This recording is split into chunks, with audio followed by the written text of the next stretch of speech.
Good morning, Gordon. Sheine Reichel here on Tuesday morning, the 5th of May in Columbia, Maryland, back from an interesting weekend of on-location filming in New York City. And as promised, I have Rabbi Siegel here this morning to discuss the aspect of neuro-linguistic programming, the question you raised, versus a more spiritual approach. So he has some very interesting comments for you. I hope you enjoy them. We encourage you to continue engaging us in this dialogue. We really enjoy it, and we do appreciate your questions. So have a wonderful day and enjoy the Rabbi Siegel material. Gordon, I appreciate your question because the matter you raised is something I've been thinking about for a long time. I'm not exactly what NLP means, though I do think it is an attempt to diminish the capacity of the human being to be a person and reduce us to some sort of biological entity which is simply programmable, as you suggest. Let me tell you two stories that I think might be helpful to you. The first has to do with an experience that I've had with a young man who has been diagnosed as mentally ill, bipolar, and so on, was given to great rages. And this was a problem because he would just sometimes lose his temper and he would say whatever came to his mind, and in some ways it made him dysfunctional. He sat in a class of mine and we were discussing a biblical passage in which it says that you shouldn't do lashon hara, you shouldn't say evil things about other people even if they're true.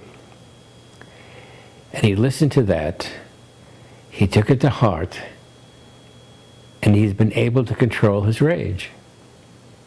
In other words, he made a choice to control his rage based on his free will, on his soul, on his relationship with higher powers and sources, and it has turned his life around. They have tried all kinds of other things, medications and so on. Nothing affected him. But his understanding of a moral spiritual teaching, which he could identify with, allowed him to use his free will to essentially change his behavior. And I think that's what we're looking at. Another experience that might be helpful to you. A number of years ago, I did a course, or class really, a seminar, on the psychiatric ward of Johns Hopkins University Hospital. Because of reimbursement reasons, the only people on this ward were pretty sick, in the sense, not sick in the moral sense, but sick in the sense of being defined by society as sick.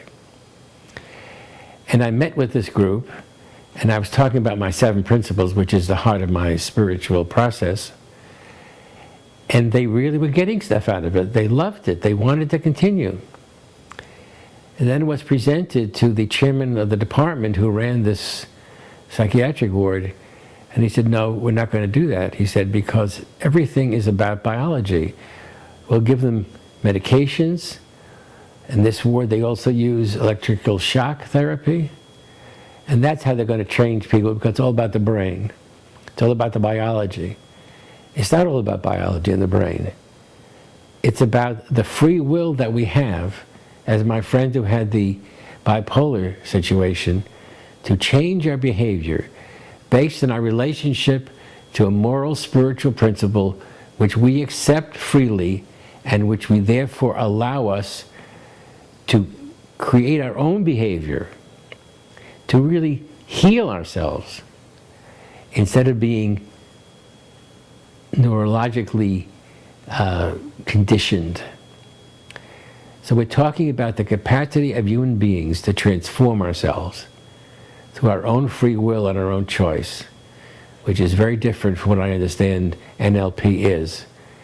And what we're talking about is the opposite of NLP, but it's also a path which can truly allow people to transform themselves, transform their lives, and overcome anything that is standing in their way to becoming the person that they were created to be.